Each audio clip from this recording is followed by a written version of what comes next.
Before we get into everything, I wanted to take a second to thank you guys once again. Last week is usually one of the slowest weeks here on YouTube. Most people are on vacation, doing the usual 4th of July holiday stuff. This time of year is not the time of year that people are inside or at the office looking for videos on YouTube.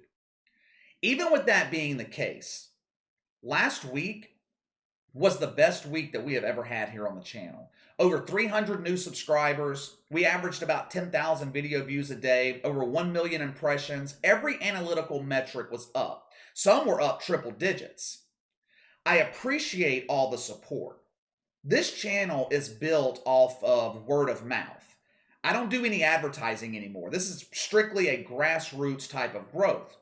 You guys do a phenomenal job of sharing my content. You have no idea how much I appreciate it. Let's go ahead and get into it. We don't usually talk UFC here on the channel. There are plenty of channels dedicated to MMA on YouTube, and those guys know a whole lot more about the UFC than I do. I'm a casual UFC fan. I don't keep up with it like I do the NFL and the NBA. Now, speaking of that, people who don't keep up with UFC, what the hell was Stephen A. Smith doing on ESPN last night? Being portrayed as a UFC analyst? Hasn't he embarrassed himself enough on live television with his complete lack of knowledge in MMA? Max Kellerman, I understand him covering the event. Max Kellerman has a background in boxing and MMA. But Stephen A. Smith admittedly knows absolutely nothing about the UFC. Anyway, last night was an absolute disaster for Dana White and the UFC. UFC is a lot like the WWE and the NBA. It is a sport that is built around stars. It's a sport that must have the casual fan interested in order to draw big numbers on pay-per-view. There are not enough diehard UFC fans that are going to part with $80 every month to purchase the monthly events on pay-per-view. The WWE has been struggling for a decade now. Ratings are down. They moved away from pay-per-view several years ago, started their own streaming network. It was a complete flop. WWE used to be mainstream, but they haven't been mainstream in years. Why? Because they don't have any crossover stars. Who is the biggest star in WWE right now? I have no idea. 20 years ago, I could have named you 5 off the top of my head. You look at when the NBA was at its lowest point. Well, besides today, of course. The NBA is at its lowest point in history right now, but that is a self-inflicted wound. It's not because of a lack of star power. Before today, the NBA's lowest point was the mid-2000s. Why? Because they lacked mainstream stars.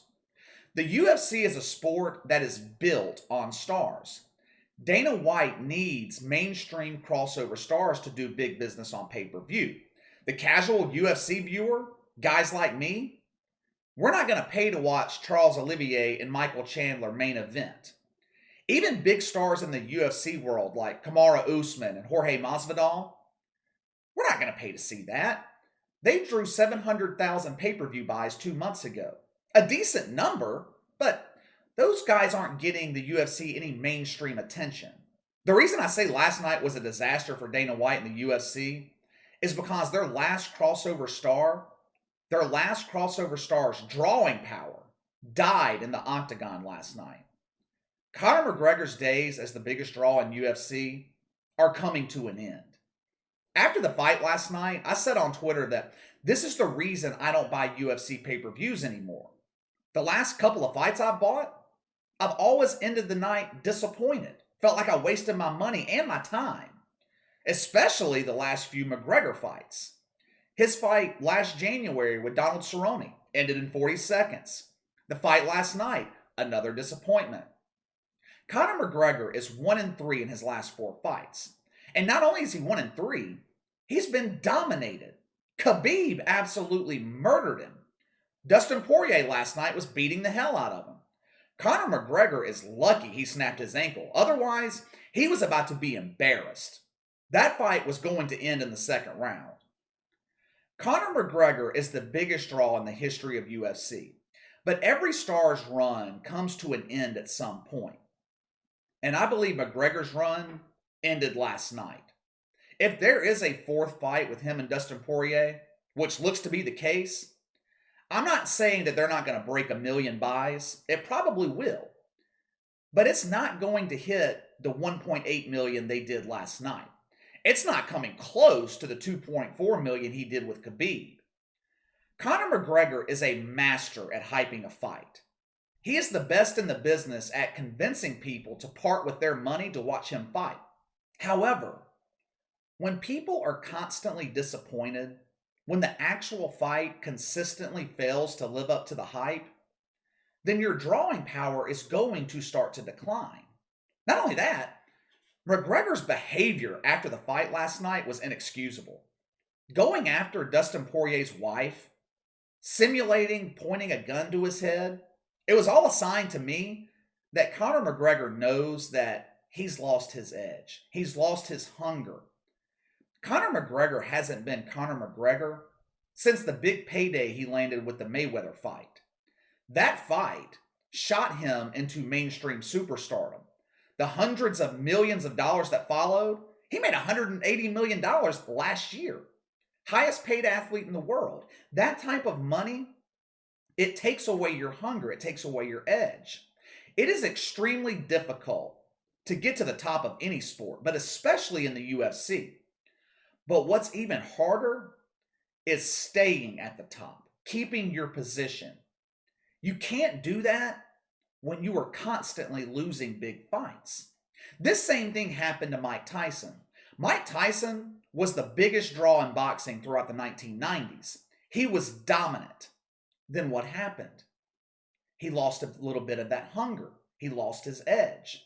Loses 2 straight fights to Evander Holyfield. From 1991 to 1997, Mike Tyson had 6 fights on pay-per-view, averaged 1.5 million buys per fight. His 2 fights with Evander Holyfield drew 3.5 million between the two. The second fight was damn near 2 million by itself. After his second fight with Evander Holyfield, where he bites his ear not once, but twice, after that, Mike Tyson's time as the biggest draw in boxing was over. His fight with Lennox Lewis back in 2002, it drew 1.9 million, but look at the others. Tyson Botha in 99, 750,000. Tyson Galata in 2000, 450,000. Tyson Eddiein in 2003, 100,000.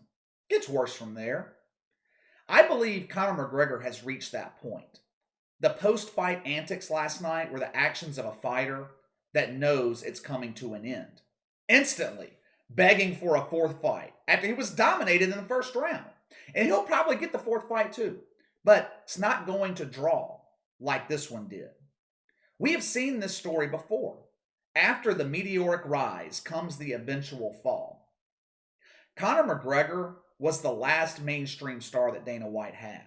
Think of all the big names that have left the UFC in recent years. Ronda Rousey, gone. Brock Lesnar tried to make a return a couple of years ago. He's gone. Daniel Cormier, retired. Khabib, retired. Nate Diaz lost 3 of his last 4 fights. If you look at the list of the biggest draws in UFC history, they're all gone.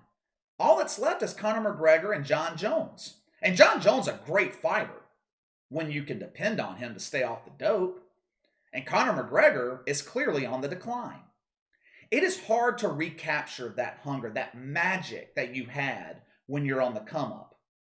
Now, maybe Conor McGregor can do it. Maybe he'll revitalize his career. Maybe I'll be wrong.